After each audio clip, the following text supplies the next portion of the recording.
Well, hello, and welcome to 60 and Sassy. We're Karen and Honey, two women in our 60s who are not done living, dreaming, or laughing. Each week, we dive into the beautiful mess of midlife and beyond with no rules, no filters, just real talk. Thanks for listening in. Enjoy.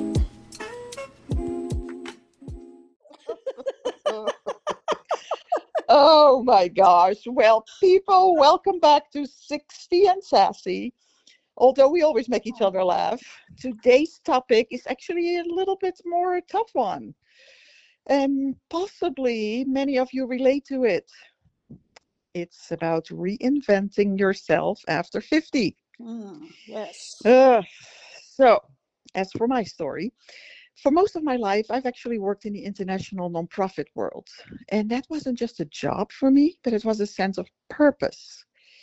Every day I woke up knowing that my work mattered. And then at 50, and again at 55, I was laid off from one day to the other. And one day I was a well respected director, and the next day I was taking psychological and writing tests to even possibly make it to an interview selection. Oof. Yeah, that I, is tough. Yeah. mhm. It was a bit different for me, but probably just as jolting, I would guess. You know my story, Honey, but for you listeners, at 54, after 15 years as a high school music educator, my position was cut. But here's the incredible part, the serendipitous part, as they say. So a Mhm. year earlier, as a joke, I applied to a major airline for a flight attendant position. Crazy. I Yeah. know, I know. But my friend kept bugging me to apply, and knowing that not in a million years would I ever get hired into an industry I knew nothing about, I decided to stretch myself and look at it as a growth opportunity. I mean, why not? I hadn't interviewed for a job in decades, and I thought it would be really good for me. I absolutely knew nothing would ever come of it. And as they say in Swahili, Hakuna Matata. No worries. And you're welcome. Now that song will be in your head all day long. Good to know. And you know Little what? Swahili. Um, 39,000 people applied that one day that they opened the applications to the outside world.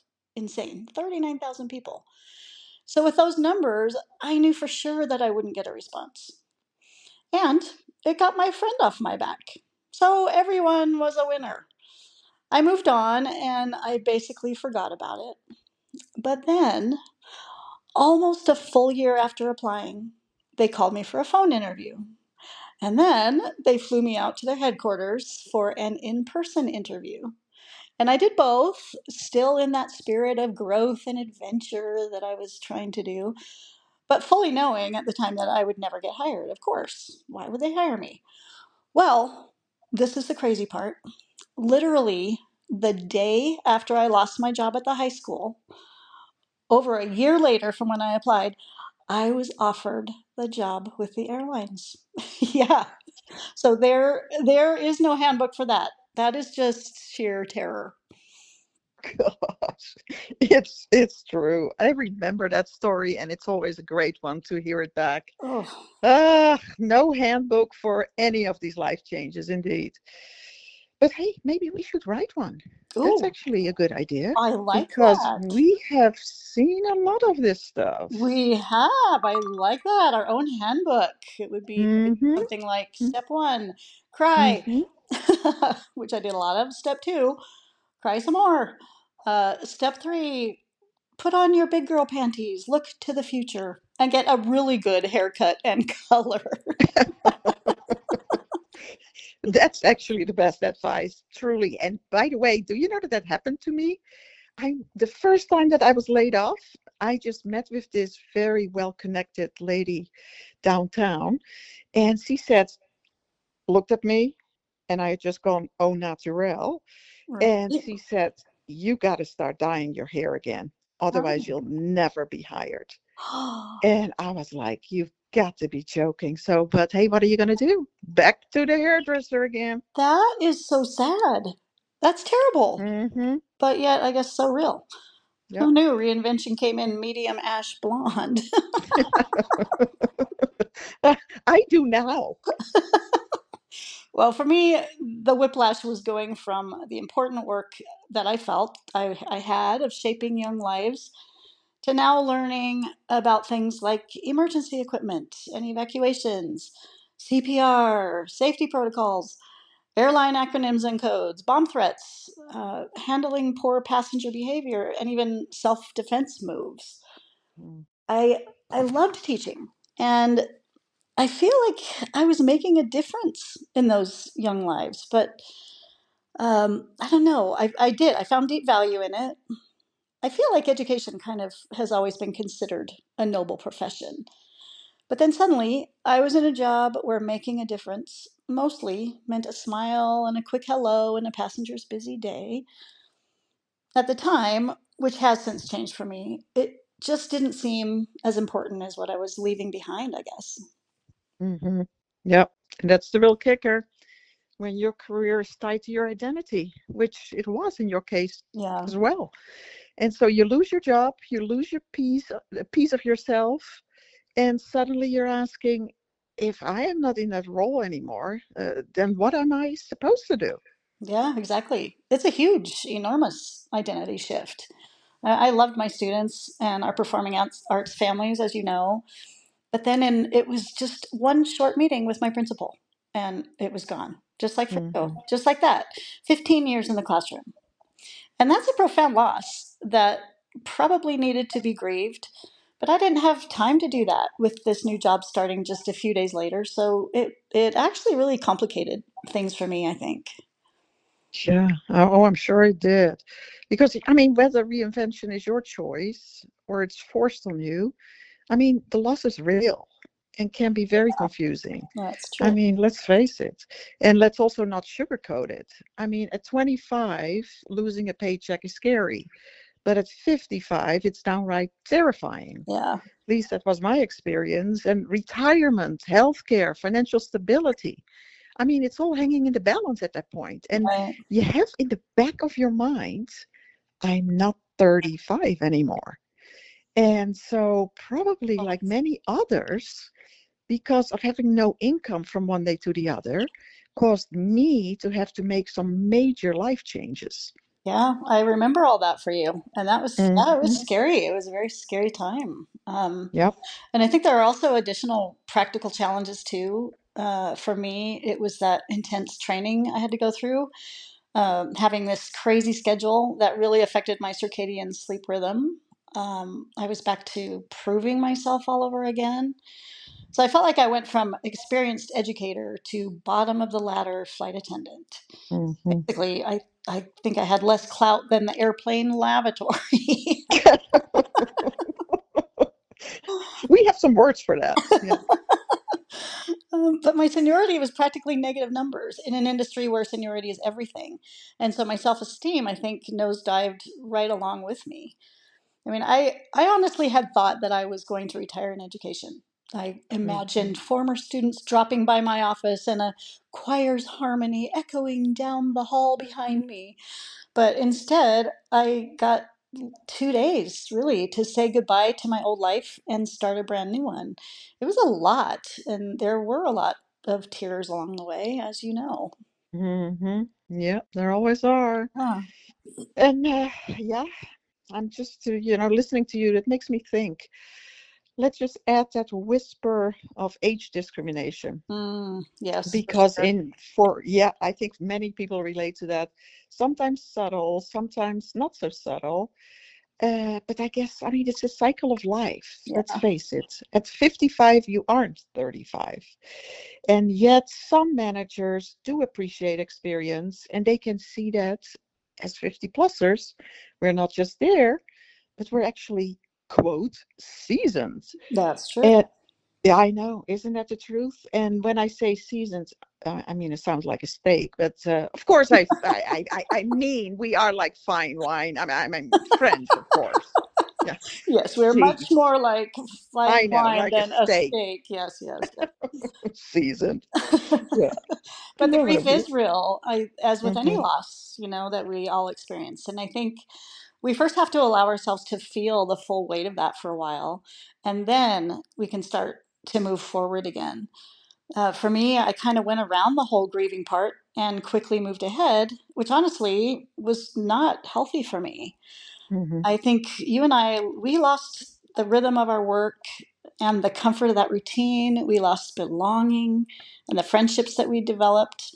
And of course, I think for both of us, we had so much purpose tied Mm-hmm. to our work that was big. And nobody warns you how heavy that all feels. Yep. Yep. And it's something you have to walk through yourself Yeah. if that happens to you. Because, I mean, for me, there were days I felt completely useless. Mm, I mean, there, especially during those first months and the second time around in particular.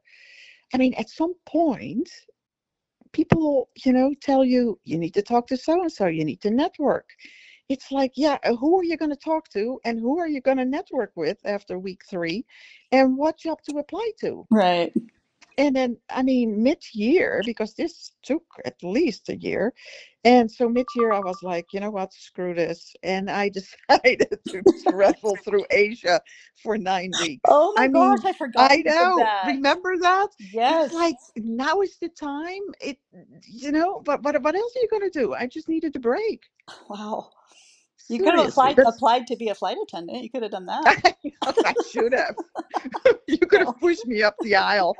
Oh gosh. But anyway, so life was still there after I returned. And of course, it was more of the same. And it was like the world had moved on without me. Yeah. And then slowly I realized I still had ambitions Mm, and ideas about the next season.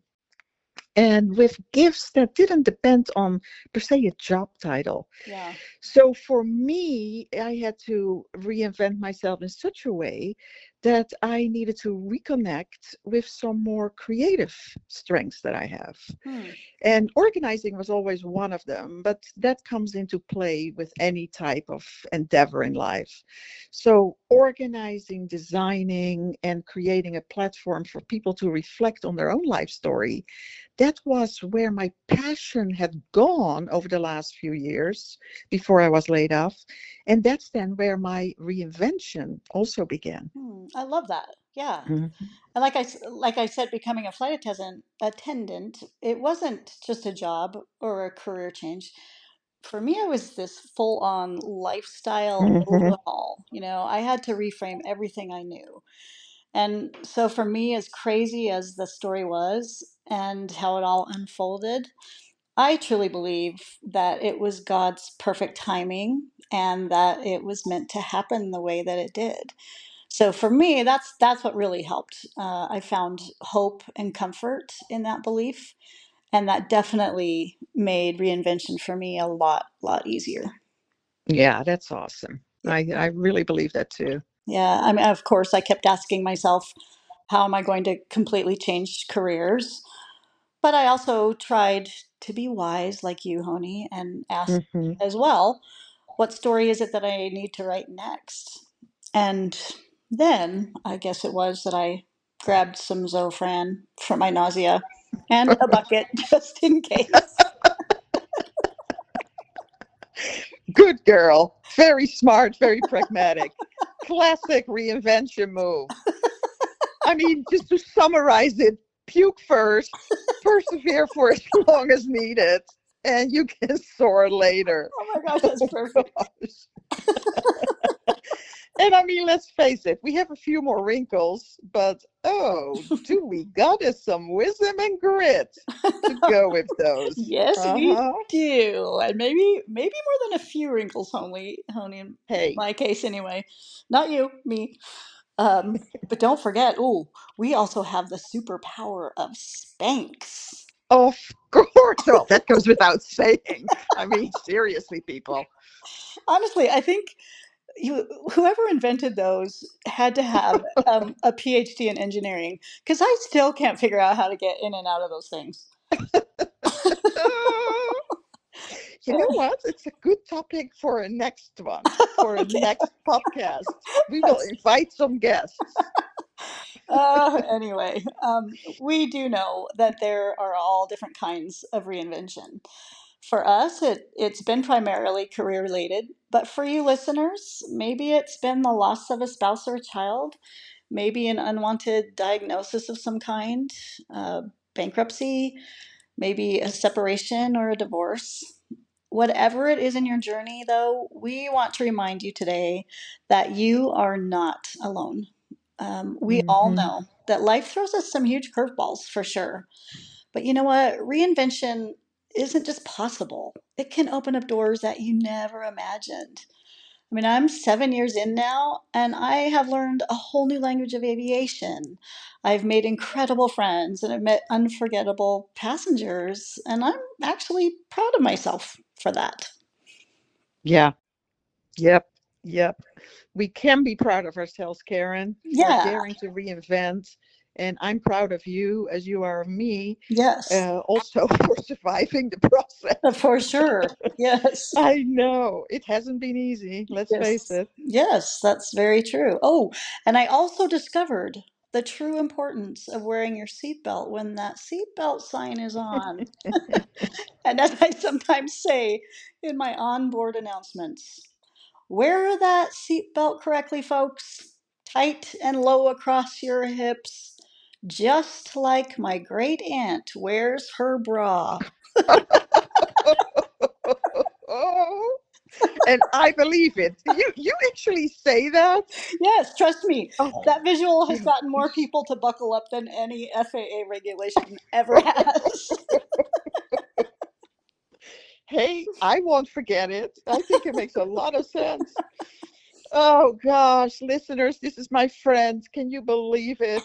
That we want to truly, share our story here, and let you grieve for whatever you've lost. You got that message from us, right?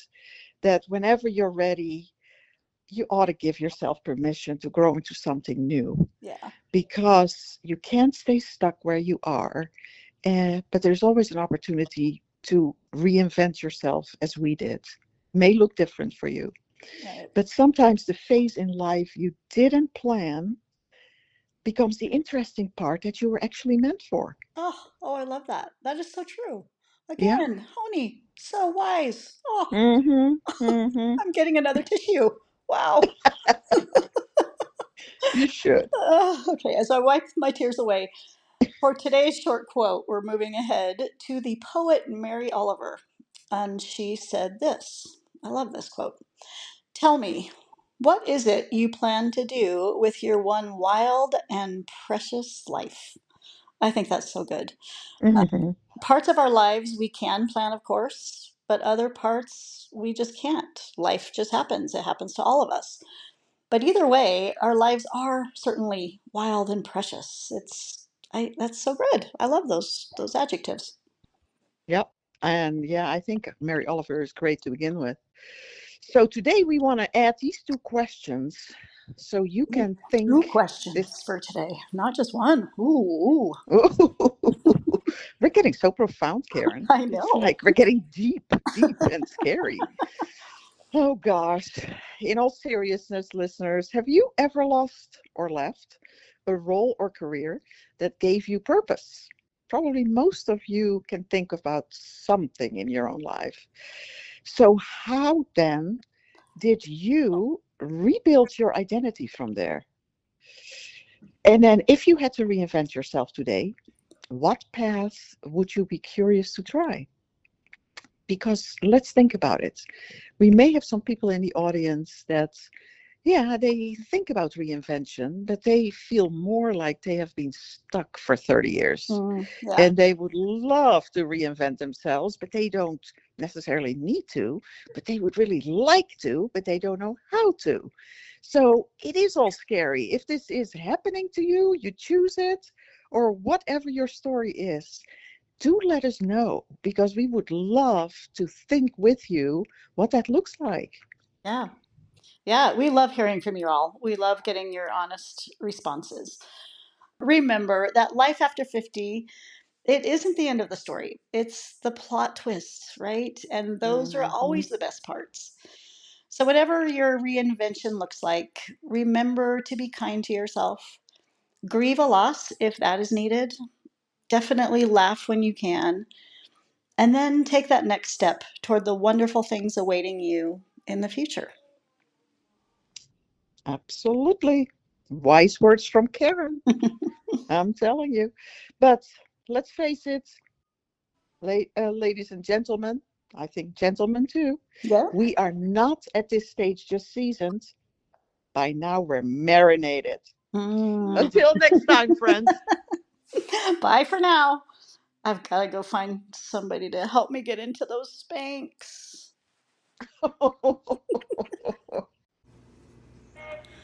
Well, thanks for spending time with us here on 60 and Sassy. If you laughed, nodded along, or maybe just felt a little less alone, that's the magic that we're here for. Please make sure to follow the show so you never miss an episode. If you're loving what you hear, we'd be so grateful if you'd leave a quick review or share the podcast with a friend or a family member. Do you have any thoughts, feedback, or topic you'd love us to dive into? Please drop us a line at lifemoments@mail.com. We'd truly love to hear from you. We'll be back soon with more laughs and real talk. Until then, stay true and authentic, be kind, and never lose your sass.